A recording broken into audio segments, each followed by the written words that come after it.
Shalom saudara, haleluya, selamat bertemu kembali dalam siri pembelajaran surat Roma. Kiranya kasih karunia dan damai sejahtera melimpahi Anda oleh pengenalan akan Allah dan akan Yesus Tuhan kita. Kita sambung dengan bab yang ke-6. Inilah bahagian terakhir bab 6. Ayat 18 hingga ke-23 dengan tajuknya Hidup bagi dosa atau hidup bagi Allah. Mari kita lihat ayat yang ke-18. Kamu telah dimerdekakan dari dosa dan menjadi hamba kebenaran. Aku mengatakan hal ini secara manusia kerana kelemahan kamu. Sebab sama seperti kamu telah menyerahkan anggota-anggota tubuhmu menjadi hamba kecemaran dan kedurhakaan yang membawa kamu kepada kedurhakaan. Demikian hal kamu sekarang harus menyerahkan anggota-anggota tubuhmu menjadi hamba kebenaran yang membawa kamu kepada pengudusan. Sebab waktu kamu hamba dosa, kamu bebas dari kebenaran. Dan buah apakah yang kamu petik daripadanya? Semuanya itu menyebabkan kamu merasa malu sekarang. Kerana kesudahan semuanya itu ialah kematian. Tetapi sekarang, setelah kamu dimerdekakan dari dosa dan setelah kamu menjadi hamba Allah, kamu beroleh buah yang membawa kamu kepada pengudusan. Dan sebagai kesudahannya ialah hidup yang kekal. Sebab upah dosa ialah maut. Tetapi karunia Allah ialah hidup yang kekal dalam Kristus Yesus, Tuhan kita. Demikianlah firman Tuhan.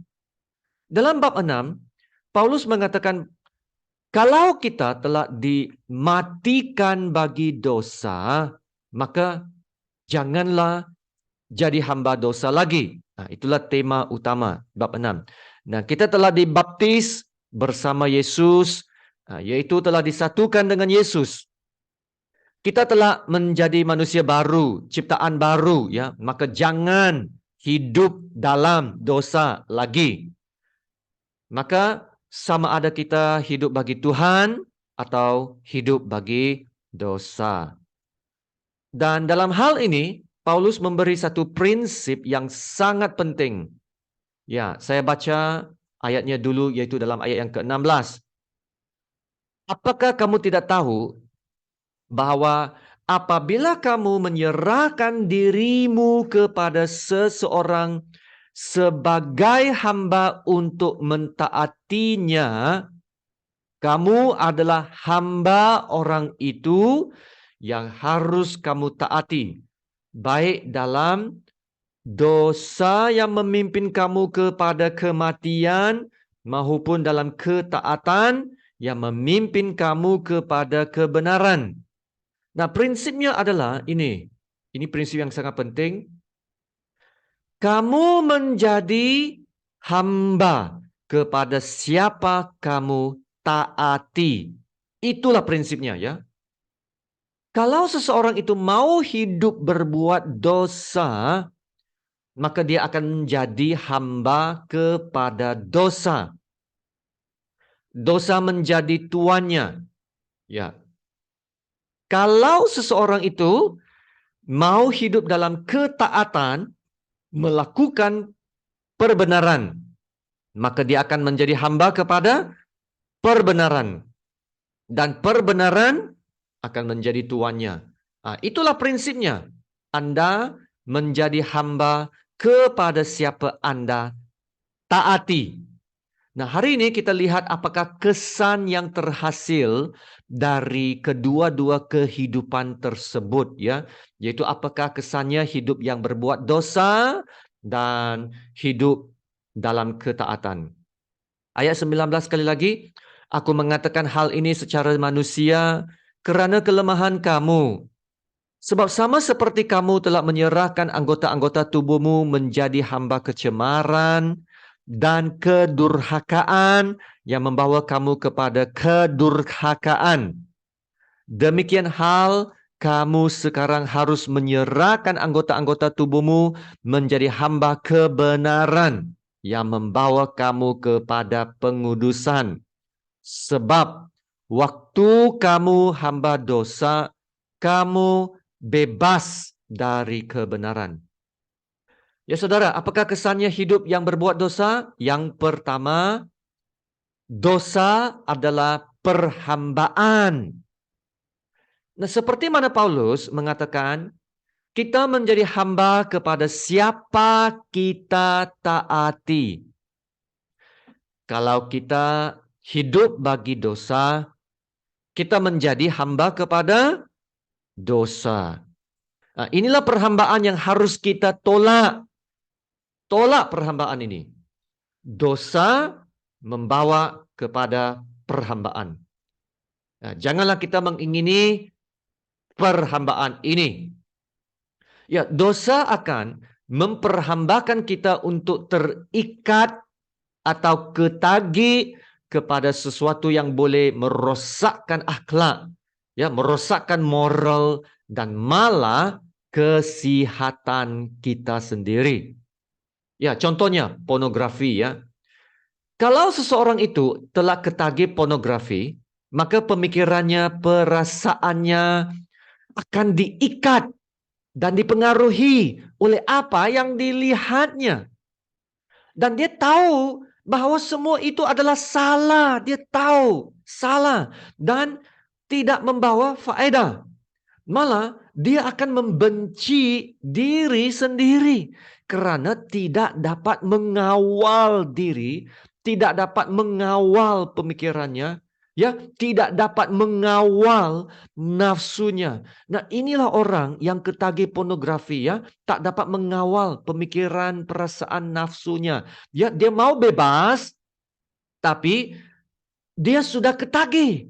Dia tak dapat keluar dari ketagihan itu. Ya, dia telah menjadi hamba kepada benda-benda itu. Itulah juga yang terjadi dengan alkohol. Orang yang ketagih alkohol, yang selalu kemabukan, tahu bahwa alkohol itu tidak baik. Alkohol itu akan memudaratkan kesehatan dan juga merosakkan keluarga. Orang yang alkohol tahu. Nah, itulah sebabnya ayat 19 mengatakan, janganlah menyerahkan anggota-anggota tubuhmu kepada dosa dan menjadi hamba dosa. Sebaliknya, ya saudara, kita harus menyerahkan anggota-anggota tubuhmu menjadi hamba kebenaran yang membawa kepada pengkudusan. Amin. Itulah kuncinya untuk seseorang itu melepaskan diri dari perhambaan dosa. Kita harus jaga seluruh anggota tubuh kita. Kita harus jaga apa yang kita lihat dengan mata kita, apa yang kita dengar dengan telinga kita, apa yang kita kerjakan dan sentuh dengan tangan kita. Apa yang kita pikir dengan otak kita. Ya, beberapa sesi yang lalu, saya ada cerita tentang Daud, ya. Daud menggunakan tangan dan kakinya untuk menang dalam banyak peperangan. Tetapi dia tidak menjaga apa yang dia lihat dengan matanya. Dia terlihat sesuatu yang terlarang dan penglihatannya telah memerangkap dia melakukan dosa, yaitu dosa dengan Bathsheba. Ya, kehidupan Daud yang gemilang itu ya telah tercemar karena dosa ini. Dan karena itu ia telah mendapat malu. Dan inilah yang dikatakan ya dalam ayat 21. Dan buah apakah yang kamu petik daripadanya? Semuanya itu menyebabkan kamu merasa malu sekarang. Karena kesudahan semuanya itu ialah kematian. Ya saudara, pernahkah Anda tertangkap melakukan sesuatu yang salah? Ya, sangat memalukan. Betul kan? Sangat memalukan. Maka janganlah hidup dalam kegelapan, tetapi hiduplah dalam terang yang bebas dari dosa. Ya, janganlah hidup bagi dosa yang memperhambakan kita dan menyebabkan kita membenci diri sendiri dan juga merasa malu dengan diri sendiri. Ya, sebaliknya hiduplah bagi Allah yang membawa kita kepada perbenaran, ya, yaitu melakukan apa yang benar, yang membangun, yang sempurna, dan yang berkenan kepada Allah. Nah, hiduplah bagi Allah dalam hal itu. Saudara, hanya apabila kita menyerahkan diri kita, surrender, ya, surrender kepada Tuhan sepenuhnya, Tuhan akan dapat membebaskan kita dari ketagihan nafsu kita. Kalau kita ada pornografi, ketagihan pornografi, serahkan sepenuhnya kepada Tuhan. Saya pasti Tuhan akan dapat melepaskan kita dari perhambaan ini. Ya, kita harus memperhambakan diri kepada Tuhan dan kebenarannya. Amin. Ya, kesan yang kedua, hidup yang berbuat dosa itu akan membawa kepada kematian. Dalam ayat 21 berkata begini, dan buah apakah yang kamu petik daripadanya? Semuanya itu menyebabkan kamu merasa malu sekarang karena kesudahan. Semuanya itu ialah kematian. Tetapi sekarang setelah kamu dimerdekakan dari dosa dan setelah kamu menjadi hamba Allah, kamu beroleh buah yang membawa kamu kepada pengkudusan dan sebagai kesudahannya ialah hidup yang kekal. Sebab upah dosa ialah maut, tetapi karunia Allah ialah hidup yang kekal dalam Kristus Yesus Tuhan kita. Amin. Ya, dalam Alkitab, kematian boleh membawa maksud yang rohani dan yang jasmania. Ya, dalam Efesus bab 2 ayat yang pertama berkata, kamu dahulu sudah mati karena pelanggaran-pelanggaran dan dosa-dosamu. Nah, inilah kematian yang rohani yang membawa maksud perpisahan perhubungan dengan Tuhan. Oleh kerana dosa, perhubungan manusia dengan Tuhan telah terputus. Dan tanpa Tuhan dalam hidup, manusia adalah seumpama orang-orang yang telah mati. Mati secara rohani. Kita lihat kembali dosa Adam. Sebelum peristiwa dosa Adam, ya, Tuhan telah memberitahu Adam supaya jangan makan buah larangan. Kalau makan, ia akan mati.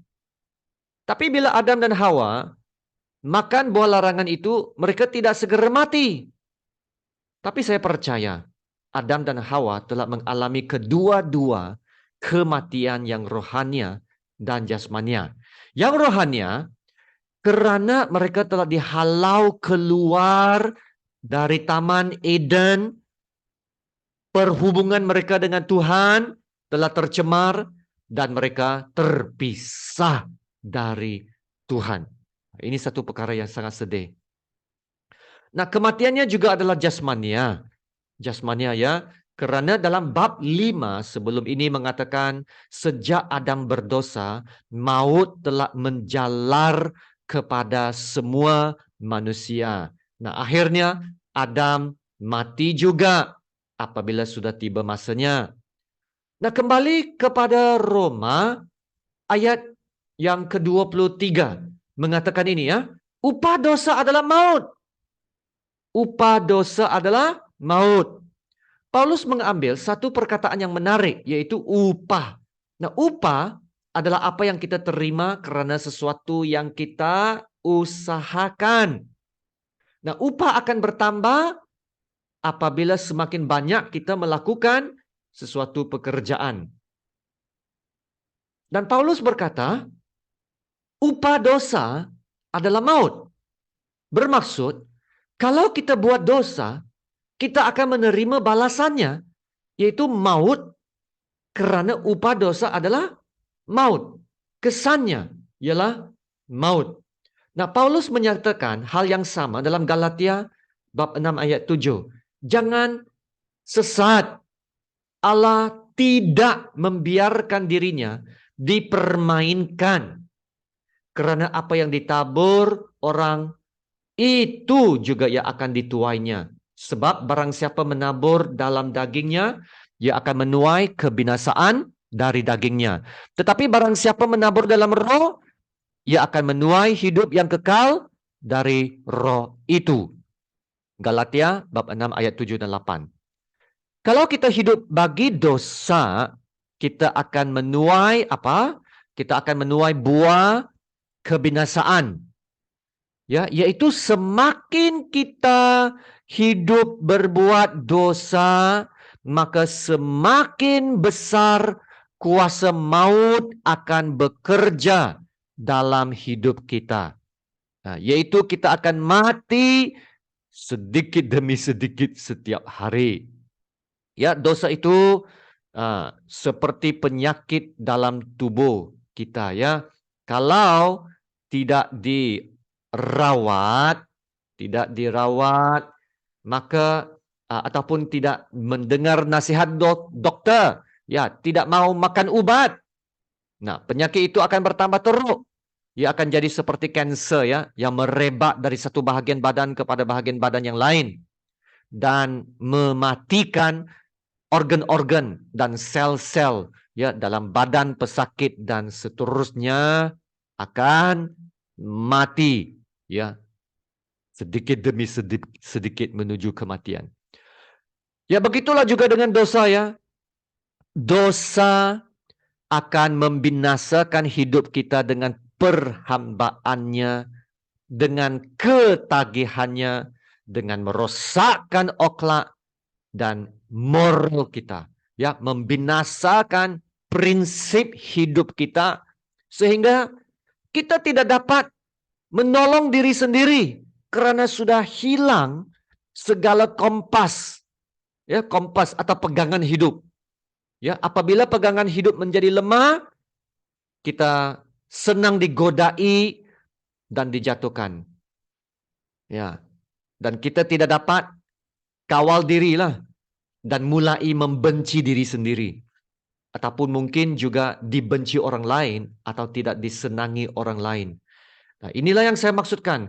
Kematian yang sedikit demi sedikit setiap hari, ya, yang membinasakan kita. Upah dosa adalah maut. Semakin kita hidup bagi dosa, semakin dosa akan menguasai hidup kita dan kuasanya mematikan kita. Satu dosa membawa kepada satu dosa yang lain dan menjadikan orang itu lebih teruk dari sebelumnya. Nah, inilah yang terjadi dengan Daud. Ya, Daud jatuh karena penglihatannya. Satu dosa penglihatan membawa kepada dosa mengingini dan membawa kepada dosa penipuan dan membawa kepada dosa kejahatan dan membawa kepada dosa pembunuhan. Maka dosa Daud bertimbun-timbun, ya, sehinggalah Nabi Nathan mendedahkan semua dosa-dosa Daud itu. Haleluya, Tuhan. Saudara, kalau Tuhan tidak mendedahkan dan memperbetulkan Daud, Daud akan terus hidup dalam dosa-dosanya. Ya, memang dosa harus bertanggung jawab atas semua dosa-dosanya itu. Harus bertanggung jawab. Nah, anak pertama yang lahir dari Batsheba bersama Daud meninggal. Dan Daud berasa sangat-sangat susah hati dan dia bertaubat karena itu. Dan selepas bertaubat, dia telah dipulihkan dan Batsheba melahirkan anak yang kedua dan Daud menamakannya Salomo, ya, ataupun dalam bahasa Ibraninya Jedediah, yang bermaksud Allah mengasihi. Ya, Daud telah dipulihkan setelah dia bertaubat dan dia kembali kepada Tuhan. Dan Tuhan tetap memegang janjinya kepada Daud untuk memeliharanya dan keturunannya sehinggalah digenapi janji bahwa datanglah Mesias dari keturunan Daud, ya, yaitu Yesus yang menjadi penyelamat dunia. Amin. Ya, saudara, dosa akan membawa kepada maut, tetapi kasih karunia Allah akan membawa kepada hidup yang kekal dalam Yesus Kristus. Haleluya. Nah, ayat terakhir dalam bab 6 menunjukkan ada dua macam hidup di sini, ya. Hidup dalam dosa atau hidup dalam kasih karunia Allah. Dan Paulus akan banyak kali membuat perbandingan ini selepas ini, ya. Sama ada kita mau hidup menuruti dosa dan kedagingan kita, ataupun kita mau hidup dalam kasih Allah menuruti roh Allah. Maka seseorang manusia itu ada pilihan, a choice, ya. Hidup dalam dosa membawa kepada perhambaan dan kematian. Hidup dalam Tuhan yang membawa kepada perbenaran, hidup kekal, dan pengudusan. Maka inilah cabaran bab yang ke-6, ya. Yesus telah membebaskan kita dari dosa. Kita telah keluar dari perhambaan dosa. Telah diangkat menjadi anak Tuhan. Ahli waris kerajaan surga. Maka, saudara, dengan semua berkat-berkat ini, adakah kita mau kembali kepada pilihan untuk hidup dalam dosa lagi? Jawabannya sekali-kali tidak. Ya, memang seseorang itu boleh memilih untuk hidup berbuat dosa, tetapi akhirnya ia akan membinasakan. Ataupun seseorang itu boleh memilih untuk hidup menurut jalan Tuhan. Dan hasilnya adalah berkat dan kasih dan pemeliharaan yang sentiasa mengalir dalam hidup kita. Haleluya. Nah, inilah kehendak Tuhan untuk kita. Dosa tidak seharusnya menguasai kita. Jangan pilih perhambaan ini. Yang keduanya, hiduplah dalam hidup yang baru, yang membuahkan hasil yang baik dan bukan yang jahat. Amin. Mari kita berdoa. Haleluya. Terpujilah namamu ya Bapa, nama yang mulia, nama yang agung. Terima kasih Bapa untuk firman kebenaran-Mu. Firman-Mu adalah jelas ya Bapa, sama ada kami menjadi hamba dosa atau hamba kebenaran. Perhambaan kepada dosa akan membawa kepada kebinasaan diri. Sebaliknya, Tuhan, Engkau menawarkan pembenaran, pengudusan, dan hidup kekal kepada mereka yang memilih hidup dalam perbenaran-Mu, ya Bapa. Haleluya. Tuhan, tolonglah setiap pendengar untuk membuat pilihan yang benar, yaitu hidup dalam jalan kebenaran-Mu dan tetap dalam pilihan ini. Kami mau terus hidup dalam Yesus. Sebab di luar Yesus, kami tidak dapat berbuat apa-apa. Di luar Yesus, kami adalah seperti ranting yang mati dan dibuang ke dalam api. Kami doakan ya Bapa, ini tidak akan terjadi. Tolong kami, terutamanya yang lemah iman, yang masih ragu-ragu, supaya mereka diteguhkan, dikuatkan, dan diperbaharui untuk menjalani hidup yang lebih setia, beriman, dan taat melakukan kehendak-Mu, ya Tuhan. Terima kasih Bapa. Dalam nama Tuhan Yesus yang termulia, kami berdoa dan ucap syukur. Amin. Haleluya. Terima kasih saudara atas masa dan perhatian Anda. Ya, teruslah rindu belajar firman Tuhan. Persekutuan, persaudaraan penting, ya, fellowship penting. Tapi yang sangat pentingnya adalah masa yang pribadi dengan Tuhan. Sentiasalah berhubung dengan Tuhan. Amin. Ya, sama-sama kita menerima berkat Tuhan. Tuhan memberkati engkau dan melindungi engkau. Tuhan menyinari engkau dengan wajah-Nya dan memberi engkau kasih karunia-Nya. Tuhan menghadapkan wajah-Nya kepadamu dan memberi engkau damai sejahtera. Amin.